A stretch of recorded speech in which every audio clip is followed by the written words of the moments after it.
Fair value gap एक ऐसा concept है जिसमें ट्रेडर्स बहुत ज़्यादा कंफ्यूज रहते हैं। ज़्यादातर लोगों को मार्क करना नहीं आता है और जिन्हें मार्क करना आता है उन्हें ट्रेड करना नहीं आता। बट डोंट वरी, इस छोटी सी वीडियो के अंदर मैं ये दोनों कॉन्सेप्ट एक्सप्लेन करूंगा, कैसे मार्क करना है और किस तरीके से आपको ट्रेड करना है। तो वीडियो स्टार्ट करते हैं और एक छोटा सा डिस्क्लेमर कि ये वीडियो एजुकेशनल पर्पज के लिए, कोई भी बाय सेल रिकमेंडेशन नहीं दी जा रही है। अभी फेयर वैल्यू गैप मार्क कैसे करते हैं ये मैं आपको चार्ट पे एक्सप्लेन करूंगा, बट थोड़ी सी थ्योरी समझ लेते हैं कि आखिर ये काम क्यों करता है और ये होता क्या है। तो भाई सिंपल, इसे हम बोलते हैं इम्बैलेंस। क्या इम्बैलेंस? तो देखो, किसी भी डायरेक्शन में जब कोई बड़ा मूव आता है, जैसे आप चार्ट पे देख सकते हो एक बड़ा मूव आया है, तो इस बड़े मूव के अंदर बहुत सारे ऑर्डर्स होते हैं जो एग्जीक्यूट नहीं हो पाते हैं। मतलब जब ये बड़ी सी ग्रीन कैंडल बनी है तो इस ग्रीन कैंडल के फॉर्मेशन में बहुत सारे पेंडिंग ऑर्डर्स इस एरिया के अंदर अनएग्जीक्यूटेड रह गए होंगे, जो ट्रिगर नहीं हो पाए, जो पूरे नहीं हो पाए। तो जब भी मार्केट इस रेंज के अंदर वापस से आता है तो ये पेंडिंग ऑर्डर्स जो पहले ट्रिगर नहीं हुए थे वो ट्रिगर होते हैं एंड प्राइस वापस से ऊपर जाता है। इसके जब मैं आपको चार्ट पे एग्जांपल दिखाऊंगा तो ज़्यादा क्लियर होगा। पहले समझते हैं कि आखिर ये मार्क कैसे करते हैं। अब ये फेयर वैल्यू गैप दो तरीके का होता है, बुलिश भी होता है और बियरिश भी होता है। एक के करके समझते हैं विद एग्जांपल्स। तो देखो, बुलिश फेयर वैल्यू गैप हो या फिर बियरिश, आपको मार्क करने का जो रूल है वो सेम है। जब भी आपको कोई बड़ी ग्रीन या रेड कैंडल बने, यहाँ पे ग्रीन कैंडल है तो ग्रीन कैंडल का एग्जांपल लेते हैं, एक बड़ी सी ग्रीन कैंडल बनी है तो यहाँ पे हमारे इम्बैलेंस क्रिएट हुए होंगे। मतलब इस बड़ी ग्रीन कैंडल के बनने की वजह से बहुत सारे पेंडिंग ऑर्डर्स रह गए होंगे। तो हमें इन्हीं पेंडिंग ऑर्डर्स पे एक फेयर वैल्यू गैप क्रिएट करना है। कैसे क्रिएट करते हैं? तो भाई जो बड़ी सी ग्रीन कैंडल है, जो हमारी ये कैंडल है, इसका प्रीवियस कैंडल का हम हाई और नेक्स्ट कैंडल का लो इसे मार्क करेंगे। तो ये हमारा हो गया प्रीवियस कैंडल का लो, प्रीवियस कैंडल का हाई और नेक्स्ट कैंडल का लो। इसके बीच का जो एरिया है ये होता है हमारा फेयर वैल्यू गैप। मैं आपको रियल चार्ट पे बना के दिखाता हूँ, तब आपको ज़्यादा क्लियरिटी होगी। तो पहला ये चार्ट हमारा बिटकॉइन का है। आपको आइडेंटिफाई क्या करना है? एक बड़ी सी ग्रीन कैंडल। तो यहाँ पे 3 कैंडल पैटर्न है। हमारी फर्स्ट कैंडल एक छोटी सी कैंडल है, सेकेंड कैंडल ये है एंड थर्ड कैंडल ये है। अब इसमें हमें फेयर वैल्यू गैप मार्क करना है। तो सबसे पहले हम जो अपनी प्रीवियस कैंडल है उसका हाई मार्क करेंगे। प्रीवियस कैंडल कौन सी है हमारी? प्रीवियस कैंडल ये है, ठीक है। और नेक्स्ट कैंडल कौन सी है? मैं बोलूँगा ना नेक्स्ट कैंडल हमारी ये।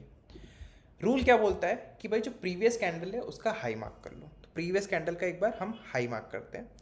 तो ये हमने प्रीवियस कैंडल का हाई मार्क कर लिया, ठीक है। ये हमारा हाई मार्क हो गया। नेक्स्ट कैंडल का लो मार्क करना है। तो अगली कैंडल का लो क्या है? अगली कैंडल का लो हमारा ये। तो ये हमारा लो मार्क हो गया।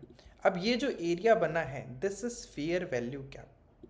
यहाँ पे हमारे कुछ पेंडिंग ऑर्डर्स रह गए होंगे जो अभी फिल होना बाकी हैं। तो होगा क्या कि जब प्राइस वापस से सेम रेंज के अंदर आएगा तो हमें एक पुल बैक देखने के लिए मिलना चाहिए। क्या ऐसा होता है? चलिए एक बार देखते हैं। तो यहाँ पे प्राइस ऊपर की तरफ मूव कर रहा है, ठीक है। बट अगर आप देखोगे तो एग्जैक्टली इसी पॉइंट पे आके फेयर वैल्यू को टच करके स्टॉक का प्राइस वापस से ऊपर गया। एक और एग्जांपल देखते हैं बुलिश का ही। Next example is of Cupid.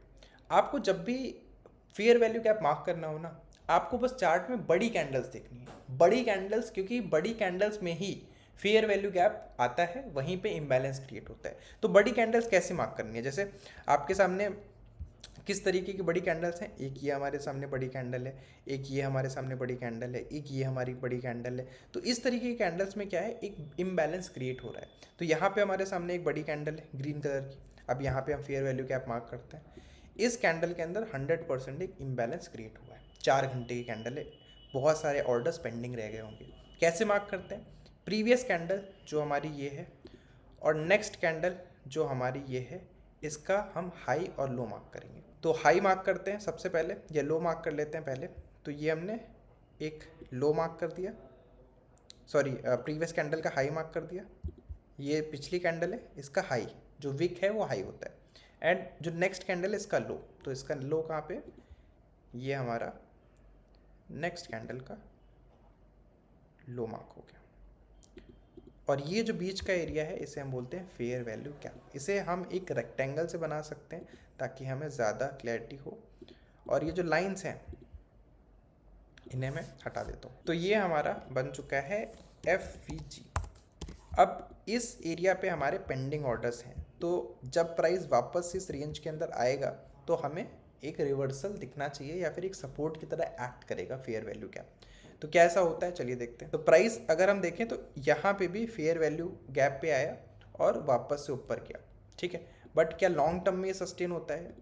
एक अब यहाँ पे देखो, ठीक है, फेयर वैल्यू गैप के अंदर आया और वापस से एक रिवर्सल मिला। क्यों? क्योंकि यहाँ पे हमारे पेंडिंग ऑर्डर्स रह गए थे।